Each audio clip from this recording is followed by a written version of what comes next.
Hello, everyone, and welcome back to the channel.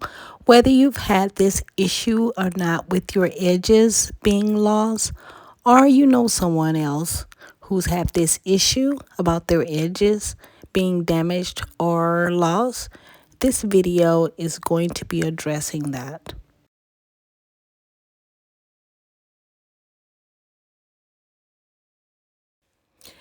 Now, this information is taken from an article online by allure.com. Dr. Michelle Henry is a dermatologist and she gives expert advice on what you should and should not do with your hair for edge care.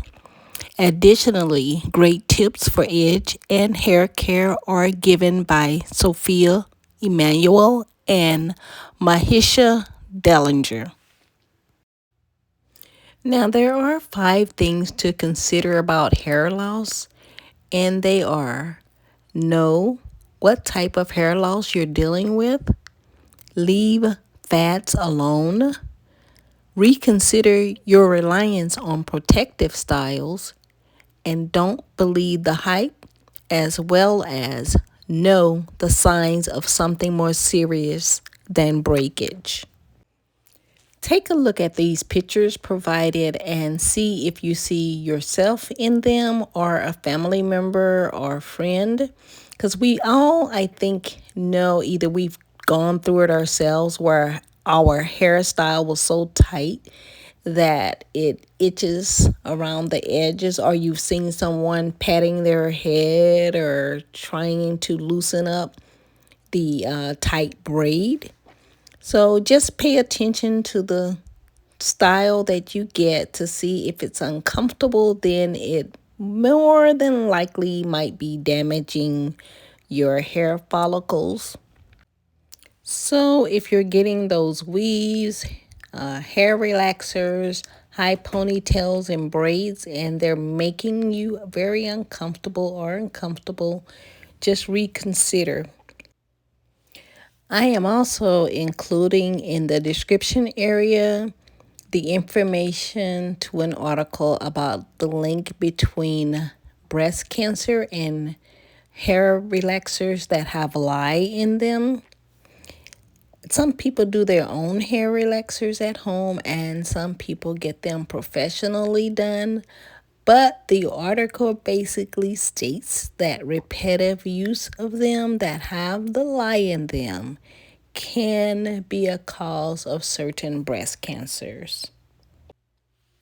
Many years ago, my daughter braided my hair, and she had braided it so tight that the nape of my neck, it was itching so bad and I could not stand it anymore. So I cut the braids out along with my hair.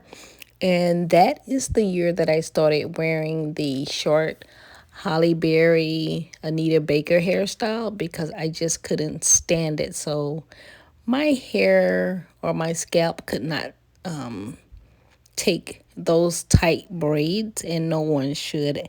And this is an example. If you can look at her hair, you can see those bumps forming on there, and that should not be.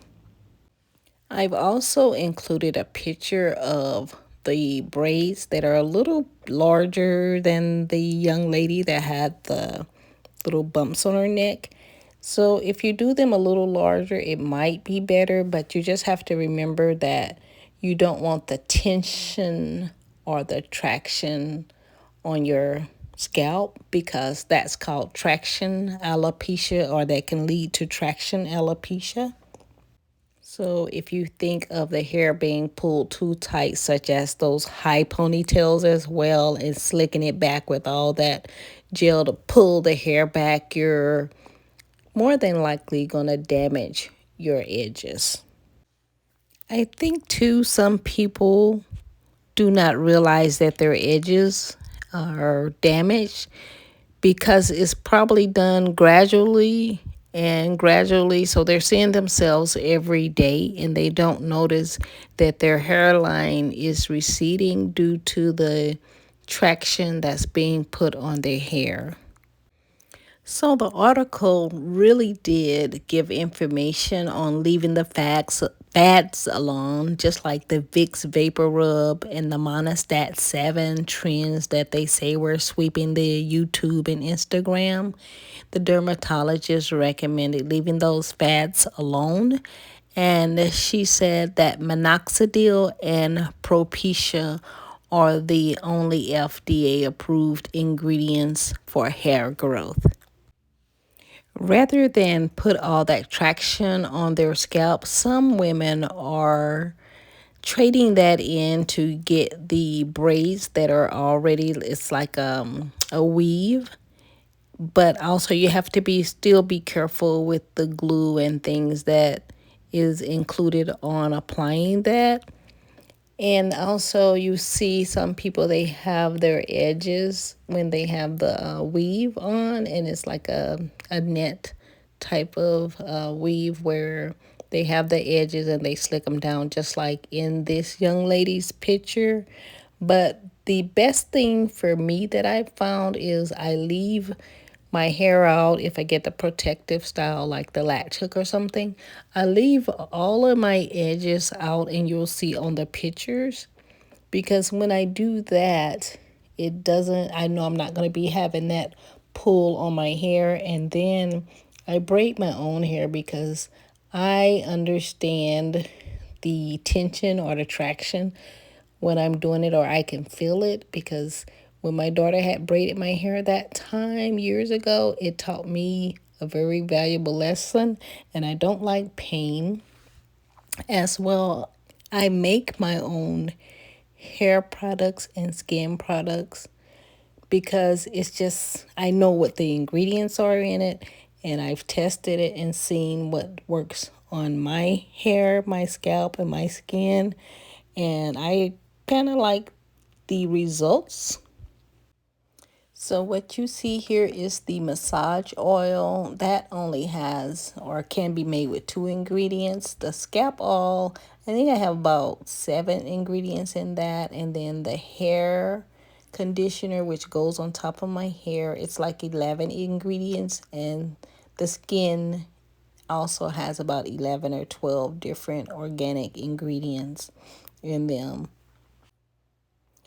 Now, I must confess, this is a picture of my natural hair, but I am a hair lazy person. One time, I just chopped it all off because I was like, oh, I'm done. I don't feel like doing this.